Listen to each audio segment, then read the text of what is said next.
This is exciting. This This is is so exciting.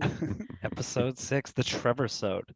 Yeah, that's what we're calling it. Yeah, anybody who comes on as a guest is the new it's their name plus the sode. So Trevor-Sode. We have a guest on today's episode, and if you can't tell by my big giddy smile that none of you can see, I'm very excited about this. His name is Trevor. We mentioned him in episode 1, but we don't have to talk about that. Trevor Lubin, talented musician. Welcome, Trevor. An honor and a privilege to be here, Linnea. Thank you for having me. Right Yeah. on. Yeah. And I guess I'll introduce our my co-host, Linnea, artist, and also therapist, and also good friend. Yeah. So not my therapist. Yes, Yes. that's true. That would be bad. That would Perhaps be a bad. conflict of interest here. Who That knows? wouldn't work. That's what we go through. Yeah. Yeah. That's why Well, we're then called the Tina T. Tina T. Well, then allow me to have the great privilege to introduce one of my oldest pals and great friends, warrior, world traveler, among many other things under his title belt, and now, as I'm learning, also artist, John or Josiah Goodyear. Oh, Hey, thanks, that brother. was good. Oh wow. You're setting a gonna new take my bar, job. dude. I know. His voice is so good. He's gonna take our jobs. They're all Trevor-Sodes now. That's all. You're in the Trevor sphere. Oh man. Just let it happen. Just let it Yeah. happen. It would be indicative of our podcast to be like, yeah, we're an art podcast, and our first guest is a artist, but he's an artist in a different medium. Yeah. He's a very talented musician, and as long as I've known Trevor, he's just been it's been such a big part of your personality. Like it's like almost it's defined you in certain ways. It's like you're like Trevor, that guy who rips guitar. My dad, like the first time he saw Trevor was like, he looks like Jimi Hendrix. He should play guitar. And I was like, and then like Trevor's like, I do too, he does play guitar, it turns out. Today's episode, we're going to be talking about music. We're going to be talking about Trevor. Who knows what else we're going to be talking about, but I'll quickly go over the art invitations if you want to art around with us. We have 3 as per usual. The first one is called Life Soundtrack. Create a playlist or make something visual. What would be included in your life soundtrack? Also, sidebar, we are going to start building a playlist for our podcast, and we're going to share 1 or 2 songs each episode, and we're going to share the playlist with you so you can jam along with us. Second art invitation is called Album Art for Your Inner World. Design an album cover that represents your inner world or current emotional landscape.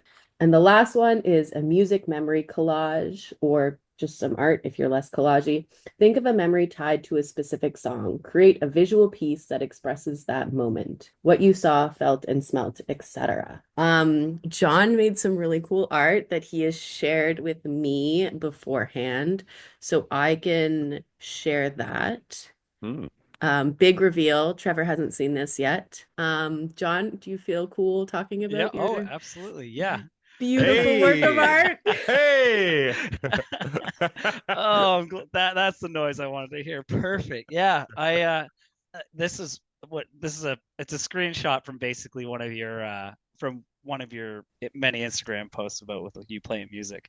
And I love it. You can kind of just tell this guy's in the zone. He's basically got all of his like title albums behind him, like album covers, album art.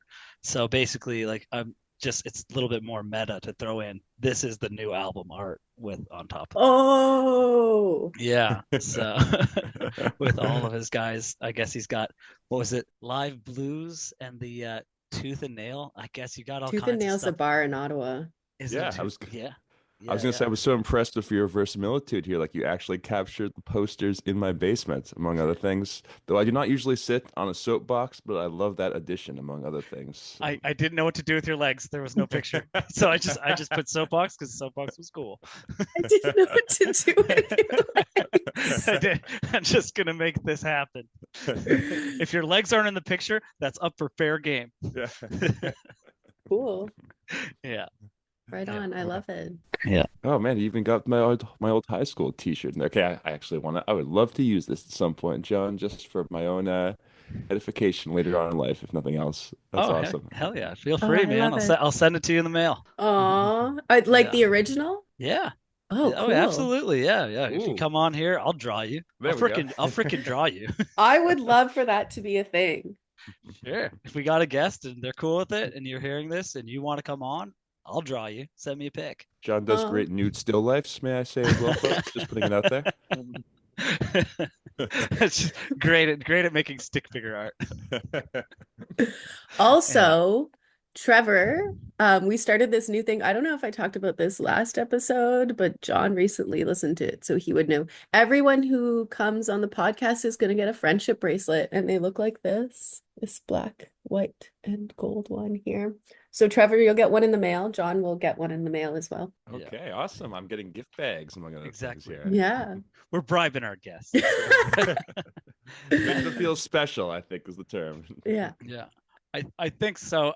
Just to get this thing started, is what got you initially into music, Trevor? Like what was your biggest inspiration, I guess, or how did it start and what was an inspiration that you went from there, that you gained? Yeah, great question. I've been thinking a lot about that, especially now that I've been like, among other things, shifted from like being a longtime student to now being like more of a mentor role or being hired for stuff like Blues Fest to go like work with like high school students or other things. So I was just reflecting that sort of was my pathway as well.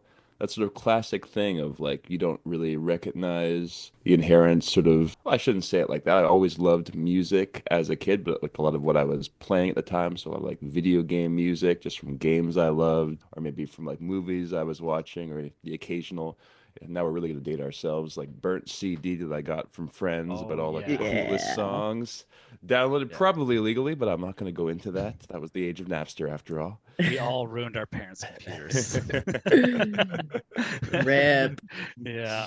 But no, I would guess I was sort of, yeah, it was like a sort of high school thing where I felt like I got more into guitar because almost my brothers, who were both younger than me, sort of got into instruments before I did. Drums, guitar, bass.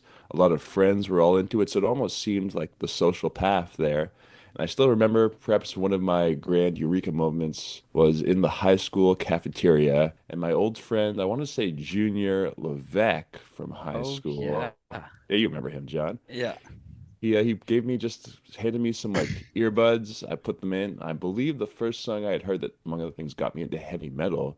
It was Master of Puppets by Oh Metallica. And I had just yes. never heard anything like that before, and I just sort of loved it so much and wanted to play it. So that was, I know, a huge memory for me of what really got me sort of driven to the guitar as a discipline rather than just as a light interest. A lot of it too was actually there's someone I still play with now, like almost as he and I were reminiscing, almost 20 years after we graduated high school. So Oh, we're old. yeah, Is we're it good. almost 20 years? No. Well, 20 Stop years I should time. say. Oh my God. Stop time. Time. Stop. That can't be real. That's not a real number. No, it I'm wasn't sorry. 20 years ago. Oh my God. Yeah, you're freaking right, dude. I should say, I'll clarify, 20 years since he and I started playing together because we were Okay. maybe 14 or 15. But I Yeah. remember he was like big into like Dave Matthews Band and other jam bands, and that was like a huge part of it for me was just even getting good enough to be able to just like play with my friends and just sort of like jam or improvise in a live setting. That was sort of like a dark art that when I learned it, it just felt so amazing to do, so expressive to do, and really like sort of forced us to show off our skills or learning our passion for it because there's nothing like trying to play an interesting line or create some rhythm or harmony just like live and improvised on the spot. So it's still Ooh. like my favorite thing to do with friends when I get the chance. Yeah, I'd say it's like it's a special type of treat to hear you play. And like I've always loved like when I would coming down from the army and coming back to Ottawa and just being like my friends playing in the band.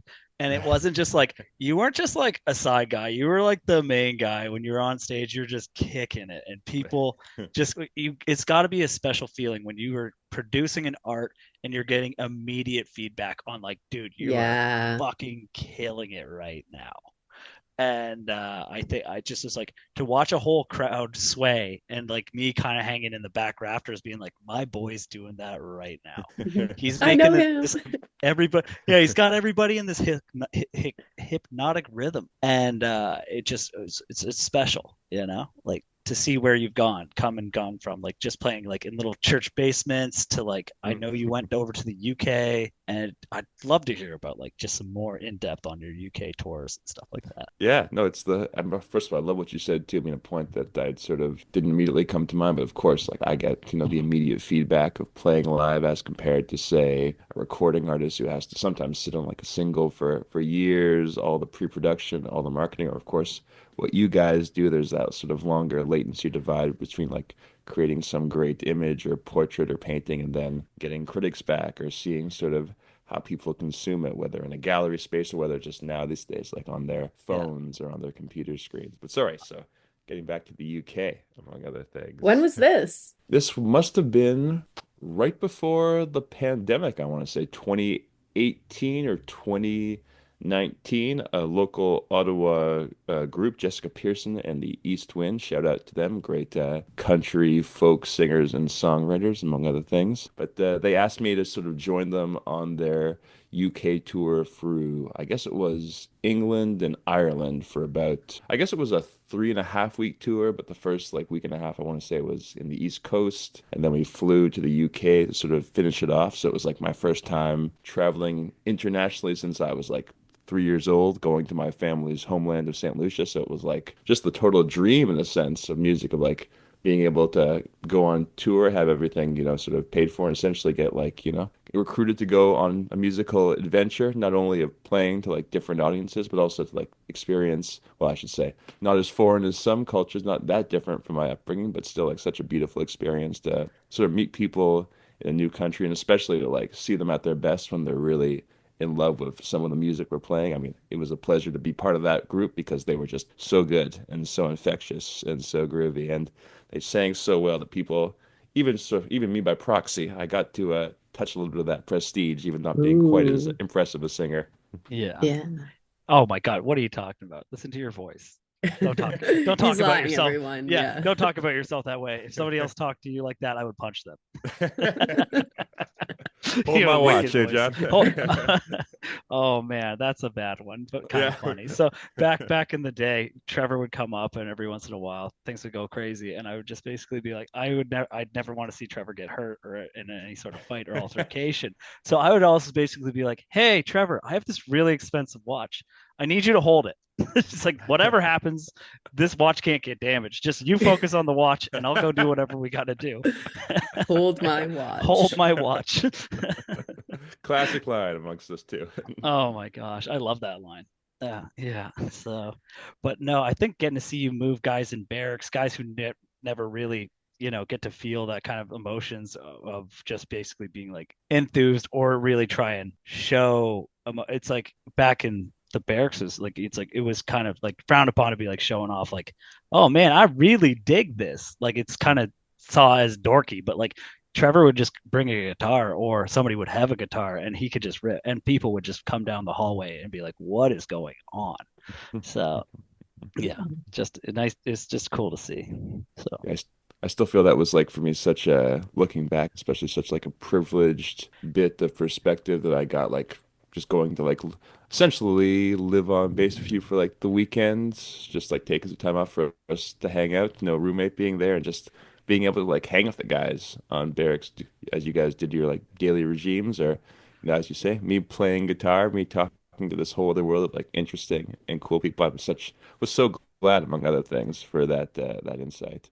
and for our listeners who don't know or what Trevor looks like, he has a very large afro.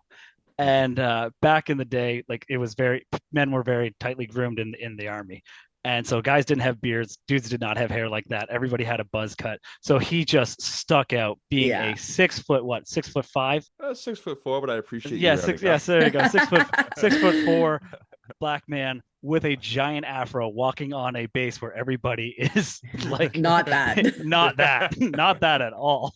So just a total enigma and a great human. Right. One thing that you kind of mentioned, like art is usually a solitary thing, visual arts, but music is so shared. Like working in a band, artists might not get that like collaborative live experience. I can't even imagine what it would feel like to, play synergetically with other humans. Like, does that feed you in your creative process? Oh yeah, most definitely. It's something I definitely discovered about myself more and more, especially like during the sort of collective experience for us all of like the pandemic and being locked down, sort of figuring Mm. out what to do alone and denuded from our usual like social context. So for me, that was a big thing, realizing how much of like what motivated me for whether it be my own songwriting or playing or other things sometimes it's just not only having those, dates on my calendar of gigs, but being able to just like work with other people and be motivated by them. I mean, for me, a lot of my career thus far, I mean, it's been like a lot of different things of teaching or playing in different roles, but I'm often like the term I like to use is like accompanist or sideman since I'm like a session player. So I usually get brought in for people's projects and like try and really help them deliver, at least in my small way, on my instrument, like part of their vision, what they're hearing. So that was always such a collaborative process. And it always felt so good when you like, got that smile from them when they said, oh, perfect, or some variation of I love what you did there. It made the song all the better. Like there was nothing more rewarding than that. Getting that smile from Mm. the ornery drummer, maybe that didn't always dole out particular compliments, but when I got that right little motif live, he gave me a little smile. I was like, "Yep, I'm doing just fine for I did myself it. there." Yeah, Yeah. I Oh, we did the love that. thing. Yeah. The curtain nod is so important, I Mm, find. Just like that, like, you did it right, son. Just yeah. like that. Slow nod, pursed lips, and just a nice, Yeah. like, tight, like, almost smile, and just a, like, I remember my uncle used to do that to me if I was doing something right. He'd be like, I'd be like, oh, sick. And he wouldn't be like, good job. He wasn't Yeah, like, yeah. bit of a tougher figure, but to get that, like, little, okay, like that, it doesn't happen often, but yeah, I get it. It's the thousands of hours I've seen you put into your craft to basically get that one. Okay, good job. Is Oh, like Yeah, it right. means the Yeah, world yeah, that from that stern rich. figure, yeah. yeah. Like my experience through doing art and getting the good jobs and things like that was it's I have basically just like my top 10 ride or dies. Like whenever I post something, they're always like thumbs up, and like the Hmm. feedback's just so nice. But to do something live and get that feedback's got to be awesome. I drew one time in front of somebody like a portrait, and it was by accident. So what had happened was I was drawing in a mosque, and Oh, yeah. the imam was was doing like a sermon or whatever it is. I'm not sure. So sorry if I'm saying the wrong things, but He was speaking. he was addressing people, and he was on TV, and this dude like came in and he was being really loud and like just on his phone. He was like an older gentleman, and the camera guy like looked at me, and I have had like quite a big beard at the time, and I turn and I look at the guy, and I'm like just kind of give him the shh, like the finger to my lips, and he's like, and the camera guy gave me the nod, and he saw like me writing what he thought was writing was he thought I was maybe like writing down the words of what this guy is saying, and then but I was cool because I was off to the side and not really in front of it, and he basically was like, hey, come over here. So he like motions for me to come over, and so I come over, and he's like, okay, start, what are you doing? And I'm like, I draw, and I like kind of showed him, and he's just like, oh, keep drawing him. And I was like, I'm not in the right spot anymore, so I have to start drawing this guy from the side from memory, and like I just, and like he called over, the other guy called over some more people to come watch me draw, and I was just like, I completely froze. I've never I was like, I'm like, I've done fighting in arenas, I've done a lot of other stuff, like I've been in helicopters, you do whatever. I like to, you know i I've been in some high intensity some pretty high intensity situations, but I would say in that moment of drawing this Iman in front of an Iman, in front of a small crowd of people, that got me shaking. Like I was like, I don't know how to draw. Hmm. And I left, and I was like, maybe I should like start this again or do something. And I was like, no, I think it was perfect, because he came by and he saw it, and he looked at me like I was slow. He was like, this big man, this can't be his drawing. I'm like, yeah, that's the best you got. And he was just like, and he kind of did the pursed lips of the smile and being like, good job, with the eyebrows all raised up. And he's like, just sign it. And he did like the best smile. He said something in Arabic, and I just was like, okay. And then I'm just like, I'm gonna boogie out of this little mosque. And although it was a wonderful experience, that I actually returned there a couple times during my travels there. So shout out to the Blue Mosque in Iman, Jordan. So Oh, amazing. yeah.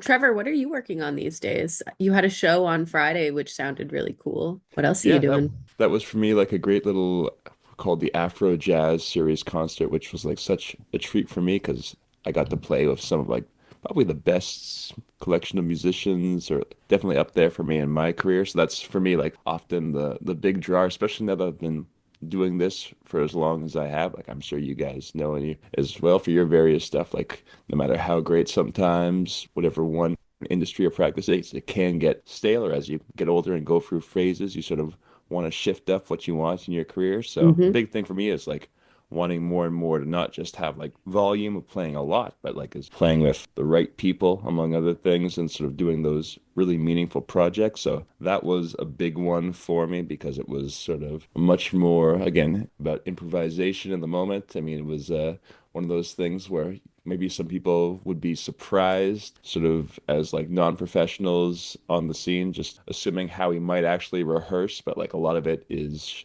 shall we say, pretty loose even in the rehearsals. So there's Yeah. a kind of like, I mean, I'm sort of reminded of what you were just saying in your own story of like a sort of, there was a weird thing I found where I was definitely feeling more intense butterflies than I had in a while. I think from a Ooh. combination of not exactly knowing what would happen, a combination of, well, just playing with people that I really like respect and hold in high regard. So I don't want to be the one being like the weak link, which I kind of love that feeling because I haven't had it in a while. So it really lit a fire under me to sort of push it Oh. all the That's more. that's when you know you're in a good spot. Right. When Yeah. you are when you like it's when you're to put it to martial arts, if you're the best guy in the room, go to a new Yeah. studio. Shade If Hmm. you are the rooms. strongest guy in your gym, go to a new gym. If you're the best guy around, you're not it's like you can learn from teaching. And I've found I've always learned quite a bit from teaching. But every once in a while you need that spark to be around those people. So like Mm. those musicians must be very good to make you Yeah. feel as if you're not the best guy in the room. That doesn't make you bad. That doesn't make you bad at all. Like I think that makes you like it's a good experience for you to get in there and do shooting. The best shooting I ever did in my life, like on a range, I was the worst shot on the range, Hmm. which sounds terrible, but I was like, I did a 2 inch grouping, but the guys who were with me were two special forces guy and the Army Sergeant Major. Yeah. So they were very, very good. And I was like so happy with my grouping. And I was like, look at that. And they're like, no, no. And I'm like, any day I would show that to anyone and be like, this was amazing. So like for you to get the experience of getting into a room with other experienced artists and like, is it just raw talent or are they older gentlemen who've had time to like keep experience doing the board, or is it like a mix of the two? To be honest, I might be one of the older ones They there. look like a So young crew, yeah, from the videos. yeah, most of them are essentially my age, or there's one, the drummer was like, 21 years old, but just like a young What? phenom, among other things. That's cool. But no, I mean, I was so reminded too of, again, as you were sort of describing, that's all about who you surround yourself with. A lot of it for me was, as you said, the raw talent, and also they sort of could all reference like a common songbook in the sense that they were all sort of like gospel players. They all came up in like the church, so they were essentially like playing every Sunday since they Mm. were kids, and like there were some things that they would just like throw into songs naturally that I heard. I was like, what is that? Like that's that melody, that crazy melody it's played. That wasn't in the track. Like what are they referencing here? Just because Yeah. they all know sort of that common language so well. Like if he calls out a little reference to a song, they can all go into it. Where it's like, guys, I've never heard this song before. You need to Oh, Oh. give me a yeah, yeah. reference. So that was definitely a playing catch up sort of thing. Yeah. Yeah. Um, how did you get connected with these people? It's a funny thing in that the pianist, who was like the sort of band leader, John DePa, great sort of both jazz and classical pianist, up and comer on the Canada scene, so shout out to him. But he and I actually grew up like essentially not quite across the street, but within like I'll say like a 10 to 15 minute walking distance. Actually, if you remember John, my brother's friend and ours by some extension, Dave DePa, you might remember him Oh yeah, from I high remember school. Dave. Yeah. So John was like his older brother, so that was the connection. He was like my essentially my brother's friend's brother. So we just sort of naturally connect. I guess because of the music thing. They thought, well, these two got older brothers, like still into music, whereas those guys were into like gaming and skateboarding by that time. So that must have been how they connected us. And strangely enough, he would come over and play the drums. So I didn't actually know he was like such an amazing piano player until like way later because he was a killer drummer. And again, as I started with that whole gospel scene, like they all were playing different instruments growing up. So I always knew him as like just this really cool drummer that would come by and jam with me and my friends. And then maybe years later, I saw him just killing it on the scene. I'd always wanted to work with him, and like he reached out last year for our essentially first Afro jazz concert. We've been working together ever since. So I take it to be a great compliment that I'm continuing to get the call. Nothing, again, makes me feel more validated than that. That's really cool to be part of the Afro jazz scene.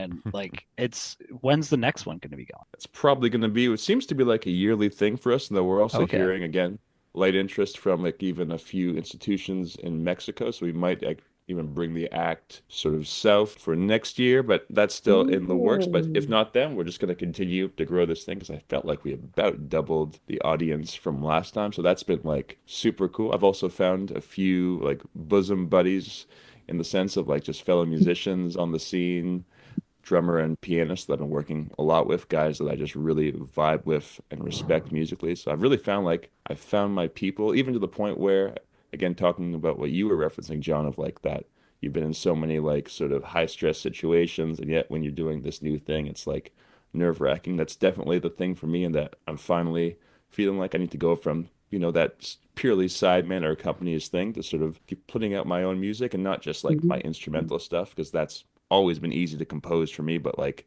especially singing live and doing it solo, that's something where I've actually noticed, unless I'm like hosting an open mic and that more sort of like collegiate host role, facilitating the moves and singing a few songs, if I'm like hosting my own show, I've definitely noticed like the nerves were the craziest I'd ever had, where I even had like finger shakes. I felt my voice sort of tightening up.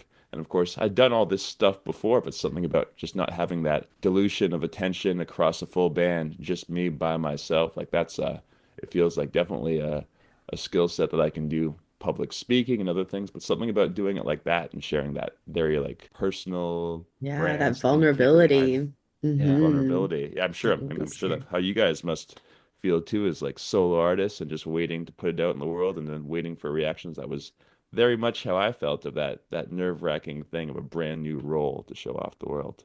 I believe if to our viewers, I think if there's something you're feeling nervous about, just go for it. Just do it. Everything that I've done that has been cool, I've been nervous about. Yeah, Like lean in. it's you can yeah, just lean right into it.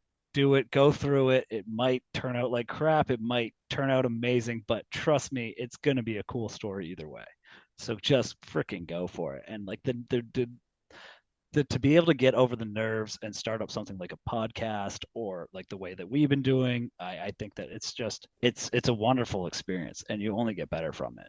And Yeah, I think a life without that is just not really lived well. You need to touche. push yourself into there, into Yeah. these spaces. So to our listeners in Slovenia, we know there's 9 of you and we're stoked about it.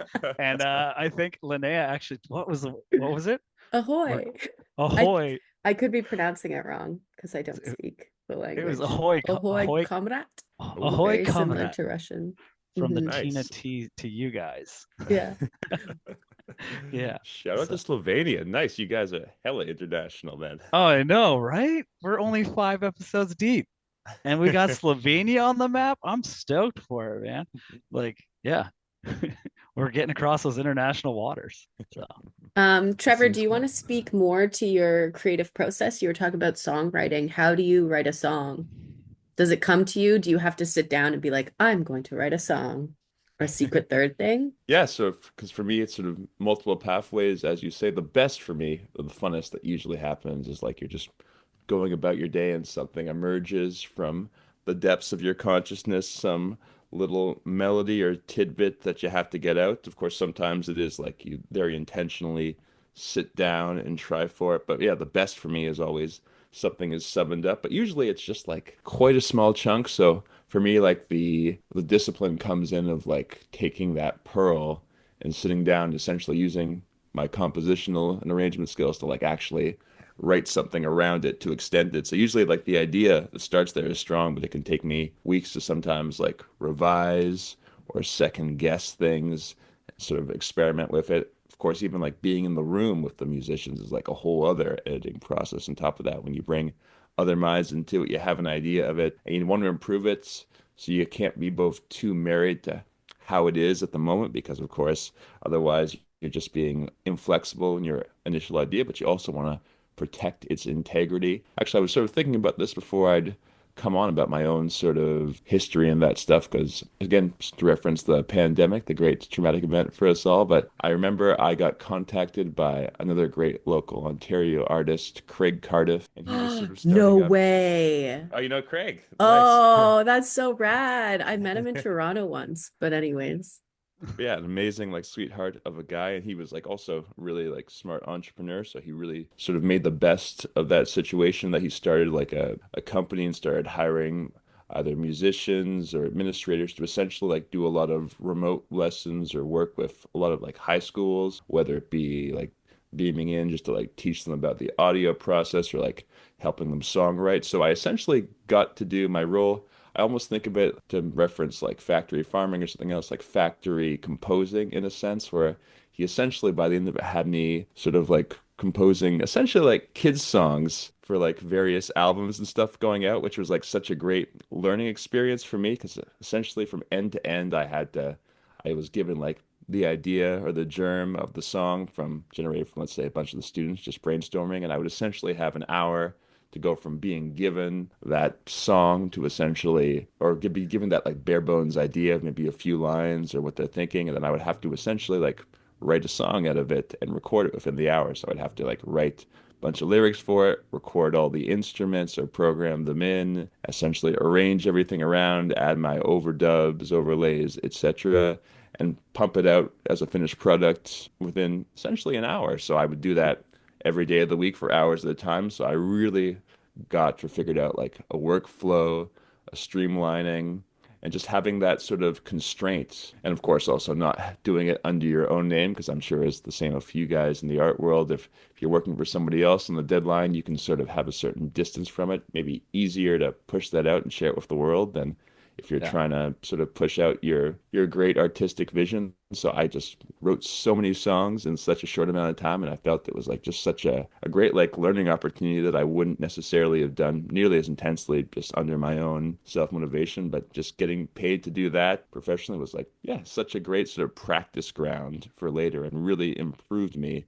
as a songwriter for speed, and just for, of course, having like those maybe bag of tricks that you could easily sort of sink into, because of course if you're writing on the clock, chances are you're going to go with little techniques or tricks that you're most comfortable with. So I definitely learned Yeah. a lot about myself as well as like a songwriter, of like maybe what I was leaning on to push things out quickly. So it also gave me that perspective of maybe what to work on outside of that, to start bringing other tools and Nice. techniques into the So box. just getting to punch in hours and hours and hours like that, that's gotta just hone in your skills so well. Oh yeah. How did you find, so working with the youth, what are you hopeful for the youth? Do you have fears for the youth? How are they doing? Because our old asses aren't near them. So like how are you feeling about Actually, the I next do work with generation? youth, Okay, so you There you work go. with it. no, Okay. but Trevor does too. I'm curious what Yeah. your hot take is, Yeah. because mine is very therapeutically, so I tend to get the darker side of how Mm. youth are going. So maybe there's some bias there.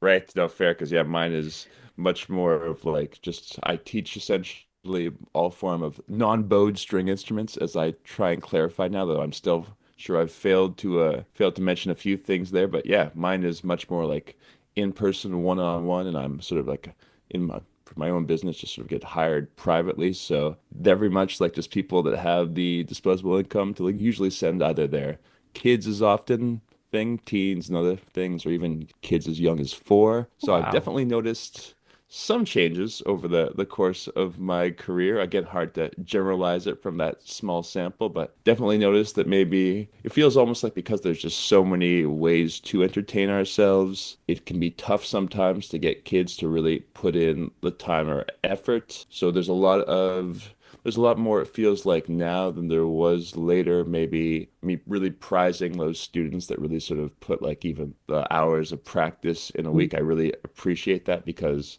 of course, looking at it, like we never had all the cool other tech and things we could work Yeah. on. Like Yeah. even now, I feel myself. I mean, I've complained to John about this a bunch. Of course, why I don't often go too much on social media because it just becomes a black hole for my time where I suddenly look up and say, "Oh man, I've been 20 minutes just scrolling randomly Oh, through like Mm, this yeah. feed where it's like I should have been practicing or doing something else, writing something, etc." So I really yeah. have. It makes me both like really prize those kids that can still sort of put in that passion and effort. But then I've also been like really impressed as well because for me, I still like love working with a lot of these like young people. I find that too something about music as compared to other forms of practice or study. I've always found there's just so many great like habits you can learn from music that you can generalize to real life, as is any art. So Mm, much about like the practice, the regimenting sort of thing, the sort Yeah. of having that common language to share and something to like be really proud of and have these cool traditions that we can inherit, whether it's like a classical guitar player or mm, if you're a rocker, stuff like that. I mean, we used to say even back in the day, I'm sure it was maybe the same with you guys coming up, like people would often bond not over well bands they loved and also like bands they mutually like despised as well, but all of that stuff was yeah. sort of such a Yeah. source Yeah. interesting identity for us. And it is. I think it must be cool to be sharing those skill sets with things because I had a musical moment with somebody who I'd only met for like briefly. There was this kid who was working in he's not a kid, he's 20, and we're working in our carpentry shop. And Californication by the Chili's came on. Mm. And he had never heard it. And he was like, "Who are the Chili's?" And like he was dead serious. And he's like, "Who?" I was like, "Son, let me daddy up on you for Yeah, a minute." here we go. Okay. So it's like I'm like I'm gonna it's like because we have like an old like thing where you connect it to your phone. So I was like, I'm gonna play you what's called an album, and you can listen to all of the Chili's. We're gonna listen from one to the end. And he was like, "What?" I was like, "No, no, no. We're not just gonna hear like a spray of songs. We're gonna listen to this full album, start to finish." The way So we they start to intended. finish, yeah, the way it was supposed to be, and like it's cool because it built and he loved it, and I was just like, "Oh, sweet." So like I think that music can be a gift to find these certain songs, things that stick with you. I remember when we were driving to the Muskokas, you and I, we were Mm. or not the Muskokas, we were off for a camping trip. Yeah, And right. I think there was this woman, she had a beautiful voice, and I think the line was, it's like no living man can be an angel. But then you turn to me and you go, but we can all try. Yeah. And like in your cool voice, and I was just like, I'm like, I have so many tattoos. I was like, man, it is hard to not get that tattooed on me after this many years. But I thought I've always that line stuck with me, and that's the coolest thing about music is you can make a banger, a song that Mm, somebody just loves or sticks to, or it's their theme song, Right. or yeah, or pass that on to the next kids who are gonna do yeah. the same It's thing. very shareable. It's the nachos Yeah, of art medium. yeah, we can all pig out on Oh. it. Oh, I love that analogy. Yeah, Yeah, I can yeah. think of the sour cream and the salsa toppings and all those fun things. Oh, speaking of salsa, I've been listening to a lot of Spanish music, and that's also been kind of like inspiring some of my drawings. So like the fact that you had like that little guitar in there for the last one that I just did, I was like, so I just there's something nice to that. Like you can do other things with your medium. Your without your medium, we can't have the same medium. You know what I Mm. mean? Like we listen to music as I do art. Oh, yes, there So we you go. know what I Thank mean? you. That's Context. I'm just trying to build to that. So like they work so well hand in hand, you know? So Right. Touche. yeah, Yeah, thank you for exactly. that. Is there any chance that we can get our hands on these songs that you wrote during the pandemic? The like 1 hour Oh yeah, let's. snippets? What would that be? Yeah, I'm That can sure be that. an offline mission for Yeah, you. yeah. Because yeah, I know Craig definitely released a bunch of these like compilation albums on Spotify of like a bunch of the people that work for him Ooh. stuff. So I'm sure it's got to be on there. So I will take a look for it Yeah. later today and maybe see if I can get you guys a little sample. Sweet. Hopefully Nice. not to be too embarrassed about it, depending on what it was. I have two more questions. One of them is about that like creative constraint that you were given of like, we're going to give you an hour to do this. And it kind of reminded me of in art school when we were first starting to paint. our teacher would be like, you can only paint in black and white for a little bit. And then once we had kind of mastered that, they were like, okay, now you can use one extra color. And I found it was really helpful in fueling that creativity because, you kind of had to fit yourself in a box. And Right. it made me it forced me to think in a different way. And I'm wondering if it kind of sounds like you had that same sentiment.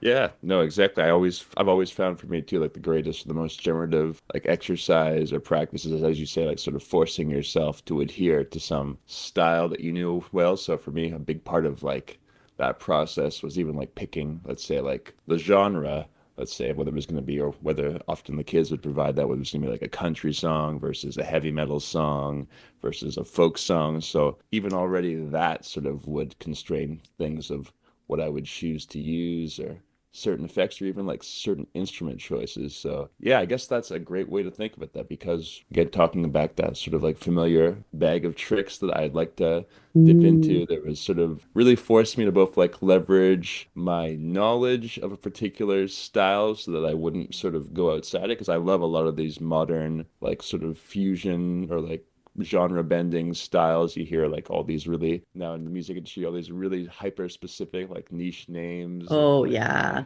cool yacht rock or other things very specific, or really cool combos of styles.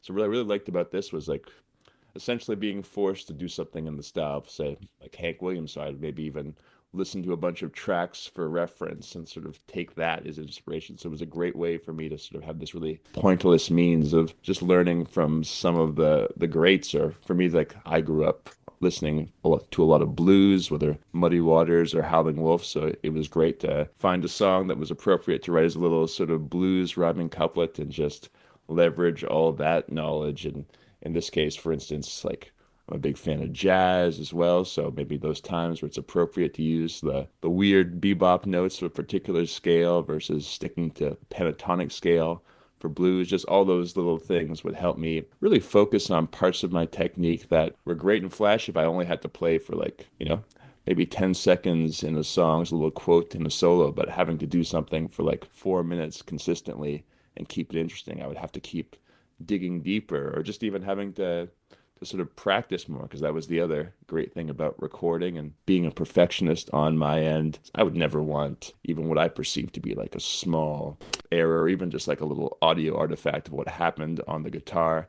I would always hate leaving that in. So I was very much sort of sometimes recording to excess, like still within that hour, but trying to get it out where I could really be proud of the track, even when if no one else listening to it could really hear Mm. that difference. Always that sense of, I guess, those two opposing forces of wanting to really feel like I did a great take, but also, I got to get this done in an hour, so it's kind of my job. Mm. So Yeah. maybe push it out Yeah. and find a happy medium. So part of it's learning to settle, I guess, but I also learned, most people don't seem to hear the little issues I'm hearing. So I realized so much of that was also probably part of just you hear it a certain way in your head, and the way you actually create it is just as good or sometimes even more interesting. But because it's not exactly as you predicted, you got to sort of learn to let it go or let it live as is and find its own life. Ooh, Yeah. let it We live. are I our like that. worst. We are our worst own critics. That's what I Oh, always big found. time. Yeah, Yeah. artists Yeah. especially, I'm sure. Yeah. Yeah.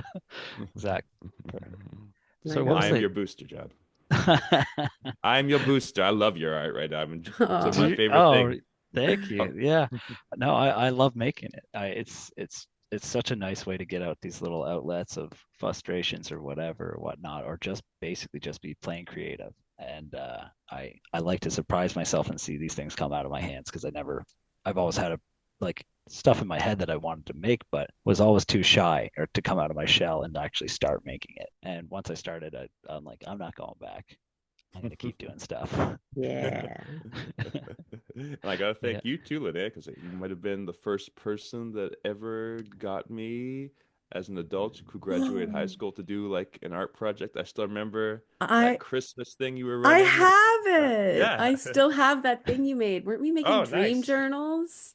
Right. Ooh. I have that in my closet still. That's wild.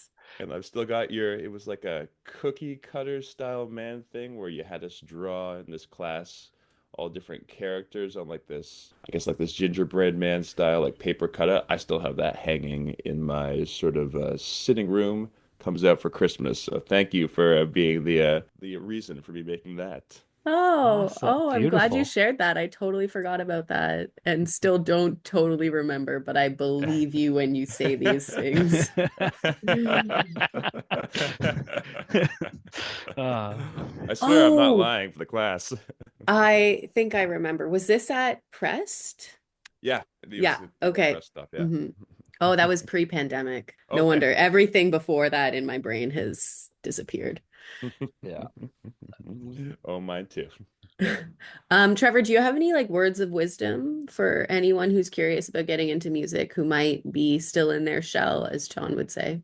Yeah, absolutely. The big thing I find, especially teaching my students, is sort of what we were talking about earlier, that like sort of fear of putting themselves out there, being like maybe like a player that just they feel like they're just not good enough to like join even like a local jam circle or things like that. I see that from the outside, and it really makes me realize how much I sort of grew just being with other musicians, learning from them. There's no better way than being in the room with someone rather than having some piece of sheet music online or YouTube. I know a lot of people like that because it's the comfortable place. But like you and John were saying earlier, it's just a matter of putting yourselves in those rooms, leaning into that occasional nervousness or butterflies, because chances are it's telling you that you're being challenged. So that's sort of my advice to a lot of my students aspiring to be better is just like put yourself in the situation. Learn to jam. There's no greater motivator than feeling like, I did pretty well that time, but I know I can do better. So Mm. having like that just weekly jam set up, that's a big part of it for me. And then also for the sort of longevity of it, there's definitely something about learning not to lose the love.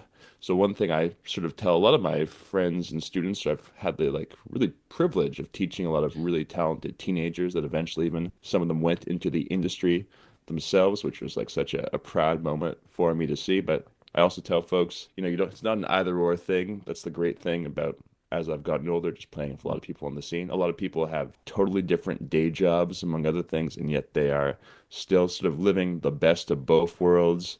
So that's another thing I sort of tell people is to essentially make sure that you'll always love it because we can often burn out so easily. I find for me, especially, I get hired so often sometimes I sort of forget that it's more than just like, a job that I have to monetize to keep my living going. So when I get sometimes really in the work season, when I come home from teaching for 8 hours and then practicing and rehearsing for all these different pieces, there's the last thing I want to do is like pick up my own guitar and just twiddle away for my own pleasure. But of course, I sort of forget that when I do that, remember to do that, force myself and not worry about learning this or that, just like enjoy singing some random blues song or doing some little jazz improvised exploration. Like it usually feels the best. It's the best medicine for me of just not having to worry about being on the clock, learning this or that, just exploring it, treating it like I did when I was that first, teenager in high school, just playing the stuff I loved and reacted to. So that's the big thing for me, I guess,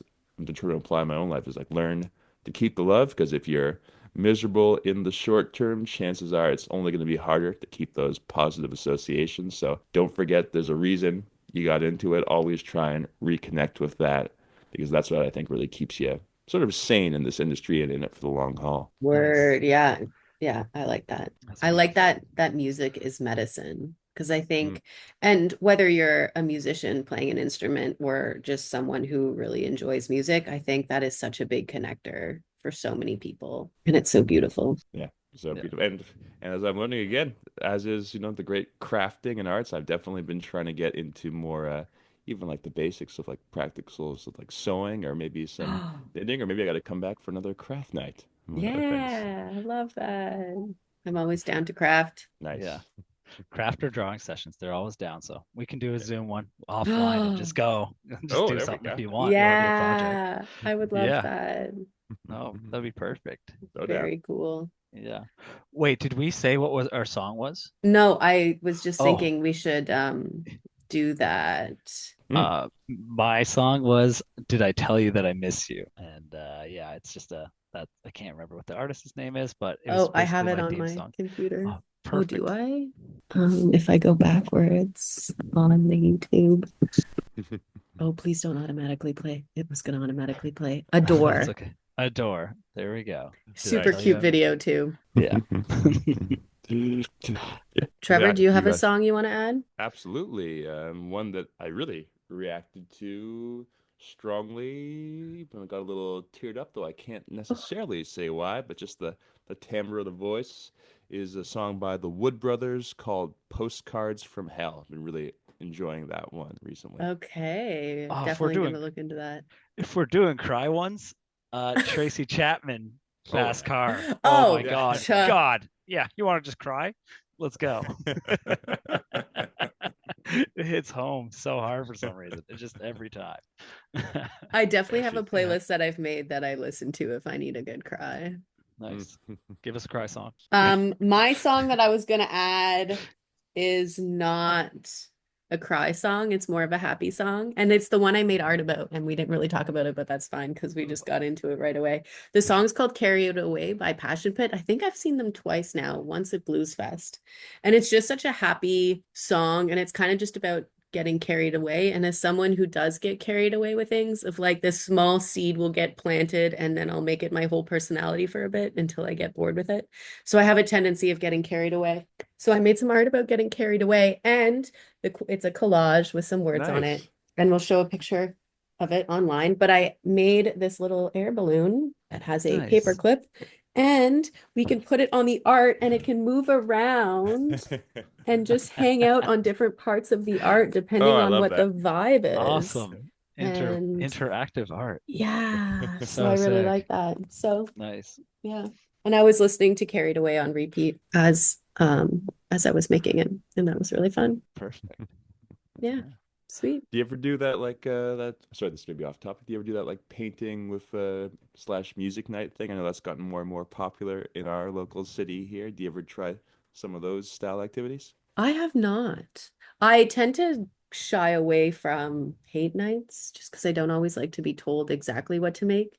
Even though I did host one, my first and only paint night that I hosted, maybe it's not my only one, was during the pandemic and it was on YouTube. So I was just in my room filming myself painting and I couldn't hear or see anyone. So it felt like a monologue and it was very odd. And I was also trying to read little comments while also Right. painting.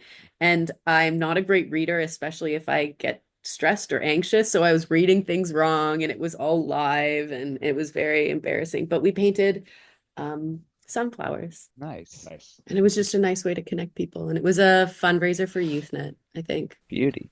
Yeah. Oh, so awesome. Yeah. Any other questions? Trevor, did you have any questions for us? Yeah, no, absolutely. Because I was sort of, is that, as you guys know, total sort of neophyte in like the art world. So I was just sort of curious, if you don't mind me asking about sort of your experiences more in like the art therapy space. I've done like a little bit of music therapy, like shall we say, Ooh. adjacent things of playing to in sort of like retirement homes or other contexts that seem to help folks in different ways. But like, what's your experience been as far as clientele and practice and all that stuff? Ooh. Well, it's been almost 10 years since I've been frolicking in art therapy land. 5 years, almost 5 years as a practitioner. And what I love about art therapy is that it's so different for everyone. And people are like, oh, what's art therapy? And it's so hard to answer that question because it's very much an experiential thing. Some clients will come in and just be like, Linnea, grab me this, this, and this, sit down, and they just want to sit and make art quietly. And we may or may not talk.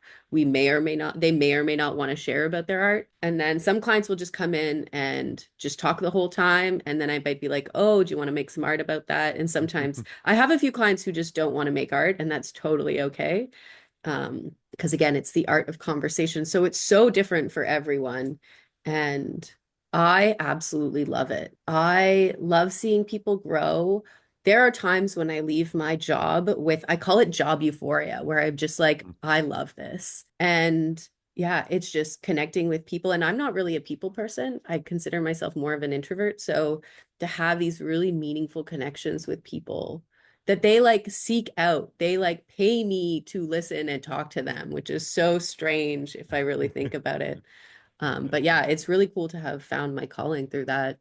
And it's so through a whim. Like I didn't really, it was all kind of through impulse, I guess, or maybe I can say intuition. in hindsight of just how I got there. And I think between when I applied for school and when I like decided to move across the country, it was like 2 or 3 months. And I Nice. just, yeah, and it's been great ever since. Hey, Oh, I sometimes you really, gotta get that bug, just chase it wherever you need to go, So Yeah, like, yeah, if you're super into it for that 3 months, that 3 months can make a huge difference. So that's yeah. what set you down your path, I guess. Hmm. So yeah, I Yeah. that's really cool. resonate with that because I definitely never planned to be like a full-time musician either. It became was like total left field from like the original plan of like more the academic route and clinical psychology and all that, and then just like discovering the reality of that, like just running a few like university experiments, seeing that's not really the day-to-day life I wanted, and just sort of took a summer off to go to Toronto with my friends, and then boom, suddenly here I am now, still in. I mean, I love what you said too about like the therapy side of it because I definitely had some students, usually a little older senior citizens who have retired, but like sometimes we would sit down and just like talk about the blues or their lives or Hmm. other things, and maybe we don't even, for some of them, don't even end up like touching the guitar. It's sort of more that like sort of just talking and unwinding and that sort of way away from the rest of their lives there. So that was also at first it sort of threw me, but I came to realize like what a privilege it was to be trusted and have that little view into someone's life and being able to offer my 2 cents and give them that outlet. It felt like a great privilege to be paid for such a thing and be able to be a part of that person's life. Yeah. And I think what I find so therapeutic about music is that you can hear a song and it'll bring you back to a time and place, and that will stick with you. Some song played the other day, and I knew all the words. I'm like, I haven't heard this song in maybe 15 years, but I happen Yeah. to still know all the words. I'm like, how do I not remember what I ate for breakfast yesterday? But songs from this boy band from the 90s come so readily to me. It's wild. No, it's a real connect. Like music, it sticks with your soul. Yeah. There's music that's gonna bring you right back to certain time periods. Beautifully Completely. said. Yeah. I can still sing you a few Backstreet Boys songs from memory, and I'm not ashamed to say it. No, those were wild. Yeah. Oh, Right on. Sweet. yeah. If that's everything, we can kind of sign off. I think Nice. so. I Yeah. just yeah, if we're gonna say goodbye to our listeners, a forehead kiss or a Stone Cold Steve Austin Stunner, which one you want? It's up to you. Or just like an affirming nod, the way your uncle Oh, did. a Yeah. hard affirming nod On a for those steer who ahead have of a stuck chicken. through it. Yeah, the ones who've stuck with us, a hard affirming nod. They can't see it, but I'm giving them one right now. Right on. Oh, Controlled, That's yeah. great. respectful. That's a great It's great. nod. Nailed it. So good. Thank you so much, Trevor, for joining us. Thank No, you for my being You're our our absolute first pleasure. first guest. guest. Our first Oh, Nice. guest. I broke Wow. the seal, and I'm sure not the last. I can't wait to see where you guys go next with this. right on. Yeah. Same, same. Thank you so much for coming on the show. Yeah. We couldn't have Yeah. done it without you. All Oh, right. stop. All right. Bye, everyone. Bye. Later, guys. Peace out. Peace.